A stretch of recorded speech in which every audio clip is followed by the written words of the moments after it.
Nah, untuk tidak memperpanjang waktu, marilah kita mulai tausiah ini dengan membacakan basmalah kepada Ustaz Bersama.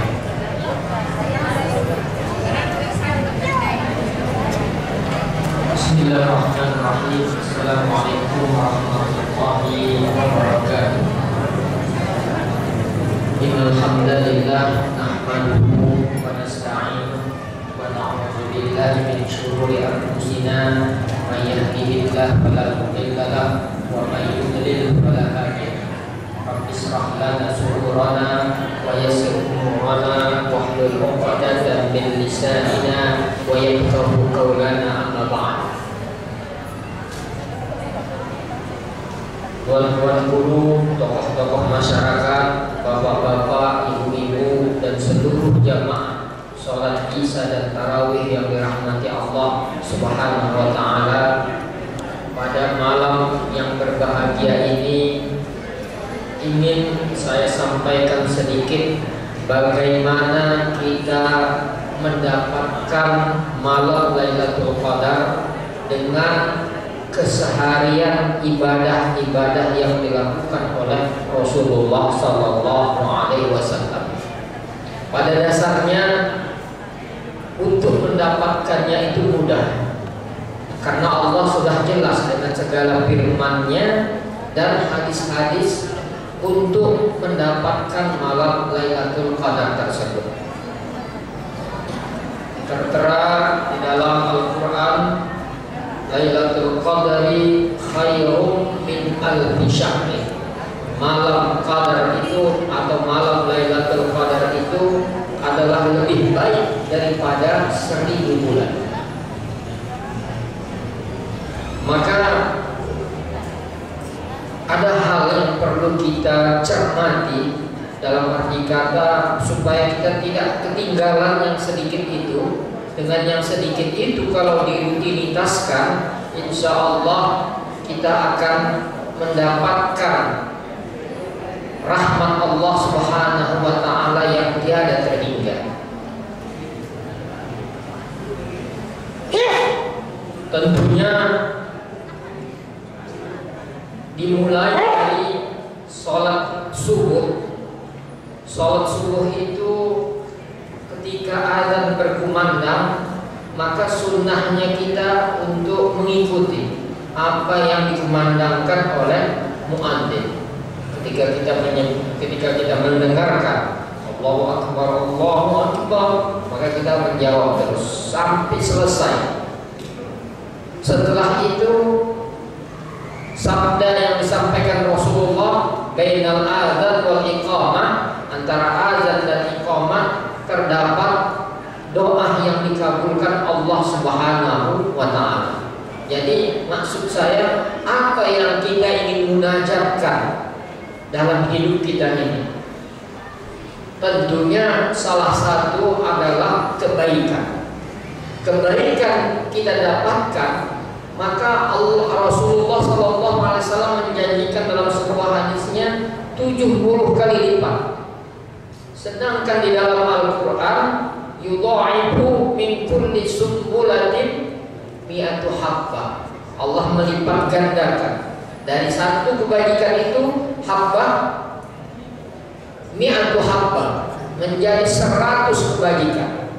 Tapi yang menjadi lebih indahnya lagi, wallahu yudha'ifu liman yasha. Tapi Allah lipat gandakan lagi lebih daripada 100, sebagaimana Allah kehendaki dalam hal tersebut.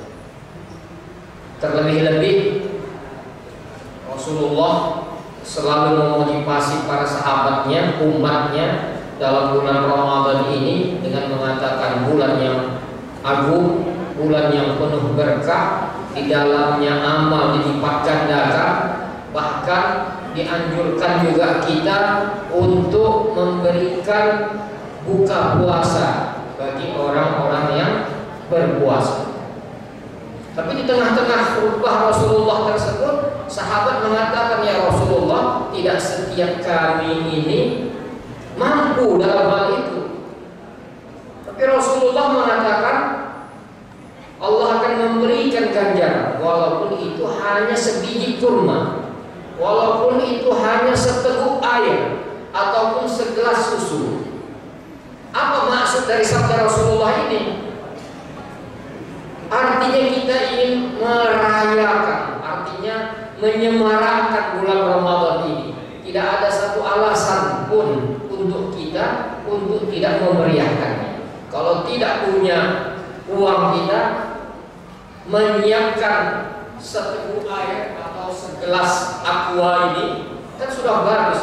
Berarti kita sudah melaksanakan sunnah Rasulullah untuk memeriahkan bulan Ramadan yang penuh berkah ini.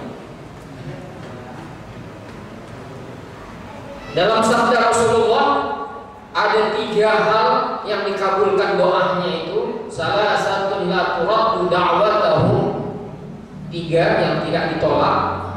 Pertama disebutkan Rasulullah di sini adalah as-shaim hatta yuftira, seorang yang berpuasa sampai dia berbuka. Yang kedua adalah imam adil, dan yang ketiga orang yang dizalimi, dakwahnya itu dikabulkan. Dan ini kita tahu.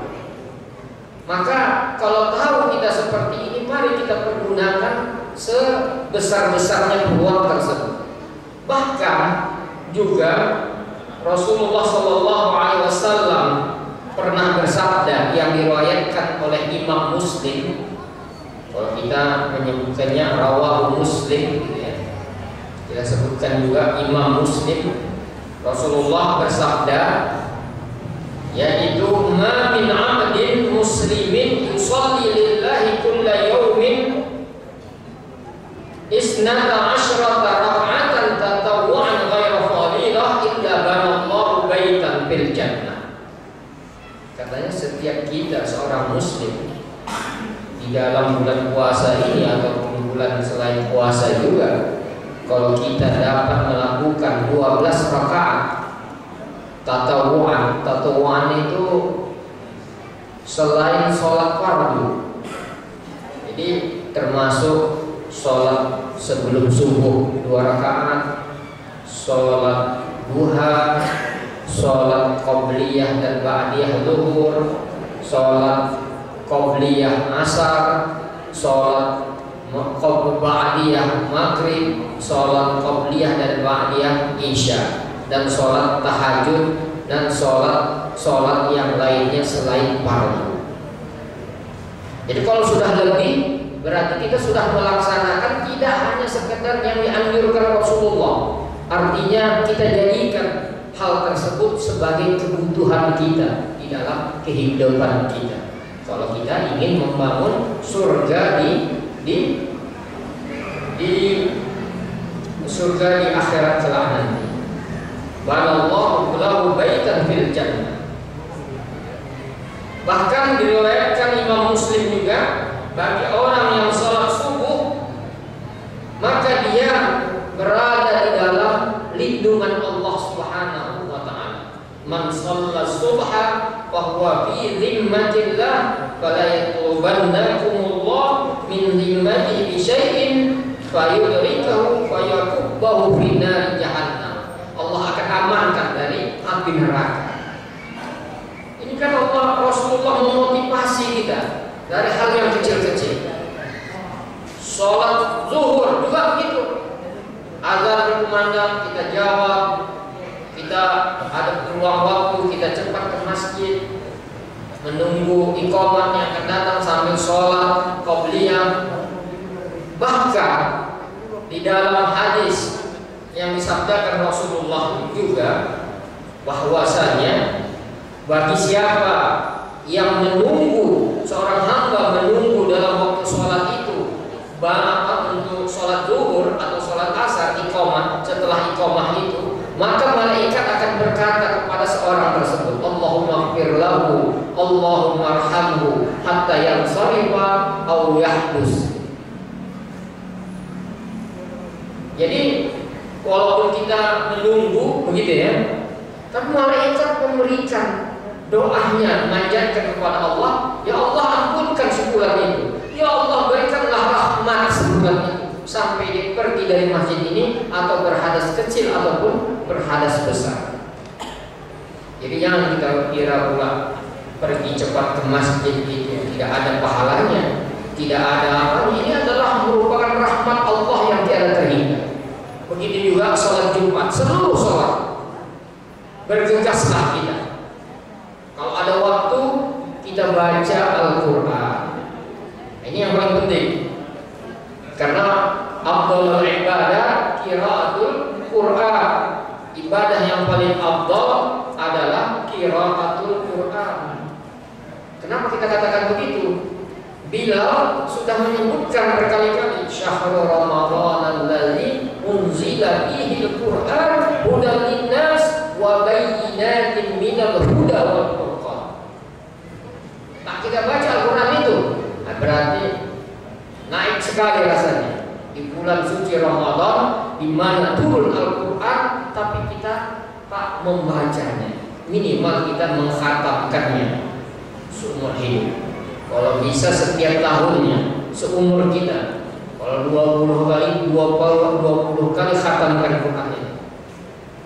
Kalau bisa, namanya tatawu'an. Kenapa? Karena banyak sekali khasiatnya. Saya pernah melihat kejadian seseorang yang sudah lama dikuburkan. Ketika ada pembongkaran kuburan itu, dibongkar, mayat tersebut tak tersentuh, tak terjamah oleh tanah. Dilihat buku hari-hariannya, orangnya ya biasa-biasa saja. Ternyata dalam hariannya itu adalah salah satu qiraatul Quran. Imam kita tadi, saya khawatir sekali dengan nick yang apa tadi, takut saya hafalannya terganggu. Tapi alhamdulillah tidak. Alhamdulillah tidak. Biasanya begitu. Bisa terjadi hafalan itu terganggu. Ya, mudah-mudahan saja untuk ke depan mic ini kelihatannya apa namanya sensitif sekali. Karena saya juga adalah bahagian dari Nadir Masjid di komplek IAIN di Jalan Pancing sana. Jadi sebelumnya mic masjid kami itu antara toa yang di atas itu dengan yang di bawah ini, apanya itu digabung, mixer apanya itu, powernya itu di sini. Ternyata setelah datang teknisi ini nggak bisa begini katanya. Power untuk toa harus toa nih, dinamonya pun harus toa. Power untuk masjid yang di dalam ini harus khusus juga. Jadi nanti di paralel dengan mixer itu akan bagus suaranya. Nah begitu dia. Ada yang banyak kendala. Alhamdulillah sampai setahun 2 tahun ini belum ada apa. Tapi kalau digabung ke atas dengan power yang lainnya itu, power yang di atas pun akan cepat rusak lama-kelamaan, tak bagus suaranya. Itu kata teknisi. Saya pun tak tahu apa yang bilang teknisi seperti itu. Ya, ini kan sebagai masukan saja. Ada hal yang lain, yaitu setelah sholat zuhur tadi atau sebelum sholat zuhur kita lakukan sholat qobliyah. Setelahnya itu sholat qobliyah dan ba'diyah.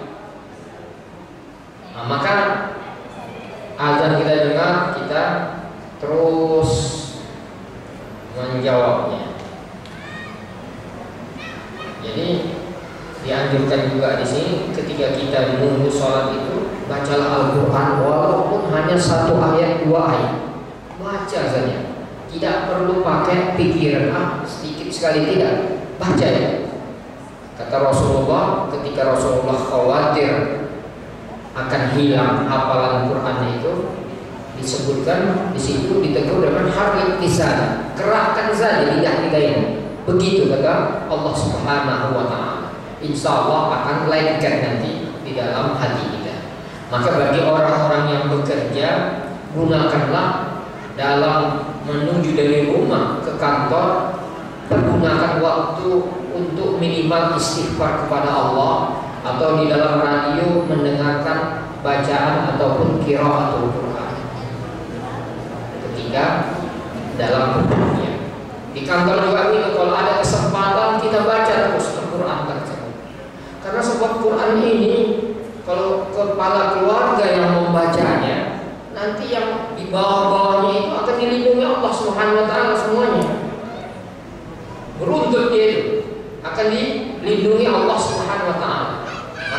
dalam salah satu fadilah Al-Quran ini bagi orang tua yang telah mengajarkan anak-anaknya Al-Quran, nanti ketika orang tua itu sudah tiada, anak ini terus membaca Al-Quran, maka pahala bagi orang tuanya itu di dalam kubur itu dia akan mendapatkan cahaya lebih terang daripada cahaya matahari.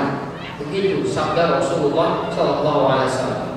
Itu kan artinya berkah sekali bagi kita mengajarkan anak-anak kita membaca Al-Quran, apalagi menghafalnya. Alhamdulillah. Maka harus kita pergunakan dalam hal tersebut. Karena dengan cara inilah sebetulnya kita akan mendapatkan malam Lailatul Qadar. Tapi jangan pula ditanya sama saya bagaimana tanda-tanda malam Lailatul Qadar itu. Saya rasa bapak-bapak, ibu-ibu lebih tahu yang ceritanya itu.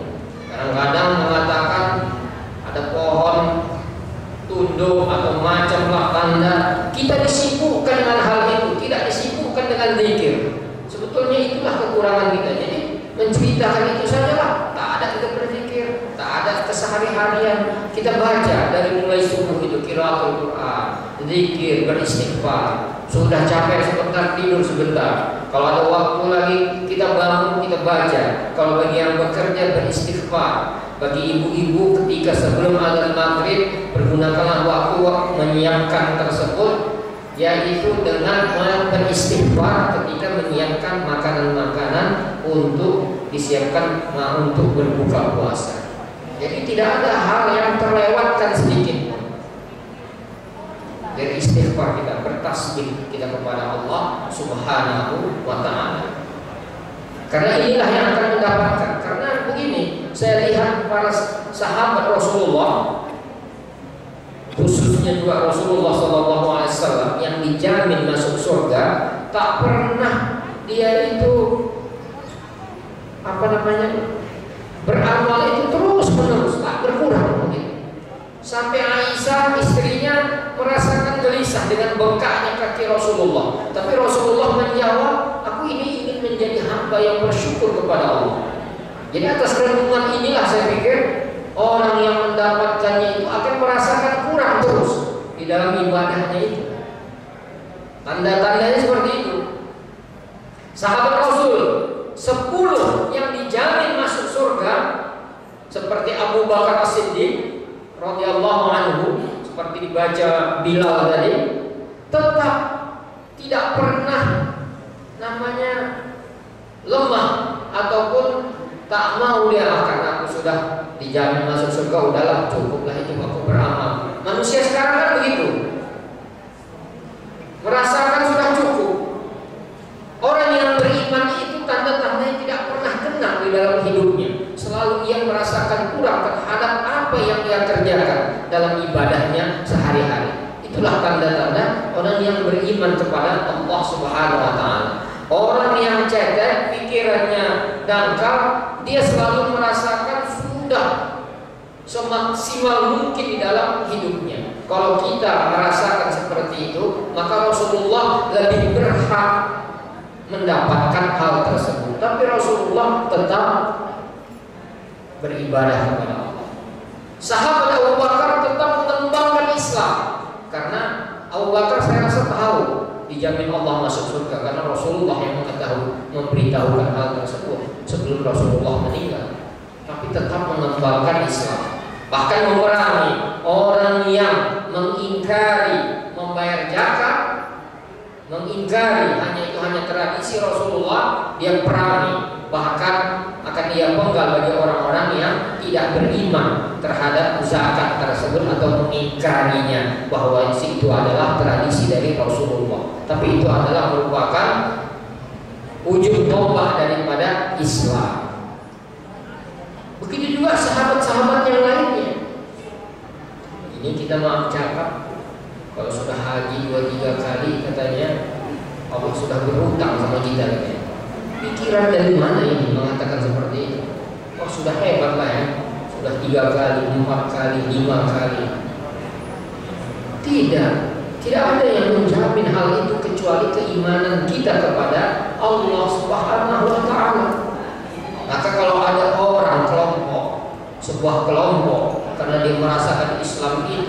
puncaknya kelompok mereka tidak memberikan kepada yang lain atau tertutup kepada yang lain, itu ada hal yang salah. Islam itu berkembang karena transparannya. Tidak ada yang ditutupi sedikit pun di dalam Islam tersebut. Tidak ada sedikit pun yang ditutupi. Pada masa Rasulullah Sallallahu Alaihi Wasallam, Allah ingin keluarkan seluruhnya supaya kita mendapatkan kemudahan demi kemudahan di dalam kehidupan kita sehari-hari. Jadi hal inilah yang perlu kita budayakan supaya kita enak ketika malam 10 terakhir bulan Ramadan itu kita tingkatkan lagi, lebih enak lagi. Tapi kalau tak pernah melakukan zikir, nanti sholat tahajud entah itu bersama atau bersama imam, nanti dalam hatinya mengatakan, aduh kok lama kali ya, terganggu waktu saya tidur. Terganggunya kita itu akan dibalas Allah. Hausnya kita di hari siang hari, laparnya kita di siang hari, nanti di akhirat kelak nanti kita kenyang. Disebabkan kita bertahan berpuasa, disebabkan karena Allah Subhanahu wa Ta'ala. Gak payah kita cari makanan, minuman, dikenyangkan Allah nanti. Tapi kalau orang yang tak berpuasa, yang tak mau berpuasa, nanti ketika lapar di akhirat, nanti makanannya itu adalah tumbuh-tumbuhan yang berduri. Kan begitu kan? Dalam surah Al-Ghashiyah, hal ataka haditsul ghashiyah wujuhun yawma idzin khashi'ah. Nanti itu min dharir, dari makan tumbuhan-tumbuhan yang berduri, la yusminu wa la yughni min ju', tidak pernah mengenyangkan sedikit pun. Itulah yang didapatkannya nanti. Tapi bagi orang-orang yang berpuasa, bagi orang-orang yang beribadah, insya Allah kita akan mendapatkan hal yang lebih. Inilah yang perlu kita renungkan. Kalau kita sudah mendapatkan nikmat seperti itu di 10 yang pertama ini di bulan Ramadan, maka kita harus mengucapkan alhamdulillah. Mudah-mudahan rezeki itu datang terus kepada kita, kepada keluarga kita, kepada seluruhnya. Hal yang sekecil-sekecil ini kalau kita laksanakan, damai kita. Dari Rasulullah menyuruh kita menyemarakkan berbuka puasa itu bagi yang tidak mampu, menyiapkan air, menyiapkan segelas air, menyiapkan sebiji kurma, itu lebih bagus. Artinya tidak ada satu alasan, aku nggak punya. Tidak ada itu satu alasan itu. Kalau tak punya sama sekali, siapkan hidangan itu sambil berzikir kita berpesan kepada Allah Subhanahu wa Ta'ala. Jadi kalau ada yang mengatakan di dalam puasa ini dia bekerja, aku kalau tak bekerja nggak dapat duit. Kalau bekerja berpuasa, ini tak ngerti saya logikanya macam-macam. Sudah dicoba dulu belum orang yang bekerja itu puasa? Banyak saya lihat bapak-bapak ibu-ibu yang tak sholat itu, yang bekerja itu tak sholat nih. Sebelumnya pun jarang sholat. Itunya karena tak punya keyakinan.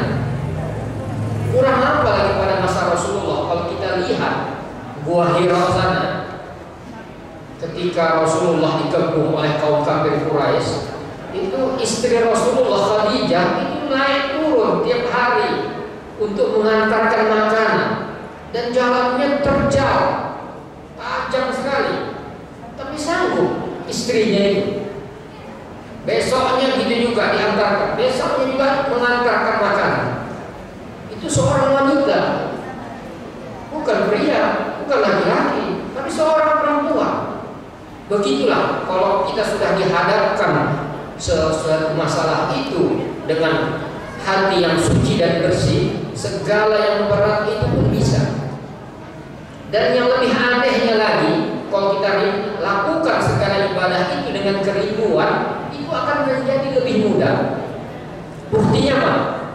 Buktinya ketika jamaah haji sebentar lagi kan berangkat, dia merasakan rindu sekali Ka'bah itu. Maklumlah orang-orang tua kita itu bukan begitu, asal mendengar Rasulullah aku berangkat. Padahal sekarang panas sekali. Anak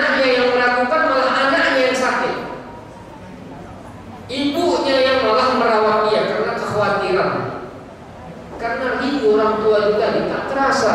Saya tak terasa panas, tak terasa lapar katanya. Itulah dibawa ibadah ini dalam kerinduan kita.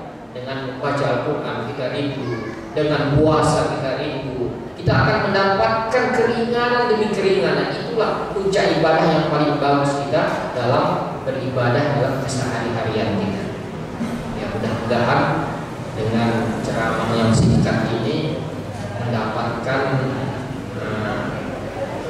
kesegaran kembali yang sudah kita lupakan, kita hidupkan kembali. Mudah-mudahan bermanfaat bagi kita semua.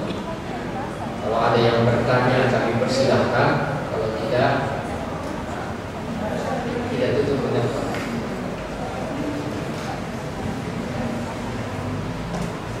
Bismillahirrahmanirrahim. Alhamdulillahirabbil alamin wassalatu wassalamu ala asyrafil anbiya'i wal mursalin wa ala alihi washabbihi ajma'in.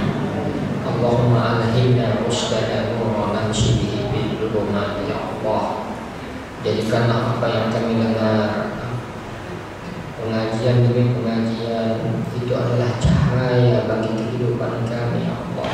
Warzuqnal Qur'an mumayyizu bihi bainal mushtabihat. Ya Allah, berikanlah kami rezeki Al-Quran sehingga kami dapat membedakan antara yang syubhat, antara yang hak dan yang batil ya Allah. Warzuqna imanan yakunu lana manaran fi mabarikin turuqat. Ya Allah, berikanlah kami rezeki keimanan agar dapat menerangi jalan perempatan yang penuh dengan kezaliman dan keburukan dan kegelapan ya Allah. Wa jannibna kullal khilaf wa riyadis syahwat. Jauhkanlah kami dari tipu daya dan syahwat yang dapat menjatuhkan kami ya Allah. Wahdinas siratal mustaqim wa barik lana bi siyamina wa ibadatina ya Allah. Waj'alna mutaqabbilan amalan salihan biridhaka ya Allah. Wahdinas siratal mustaqim siratal ladzina an'amta 'alaihim ghairil maghdubi 'alaihim waladdallin. Wa sallallahu ala Muhammad walhamdulillahi rabbil alamin.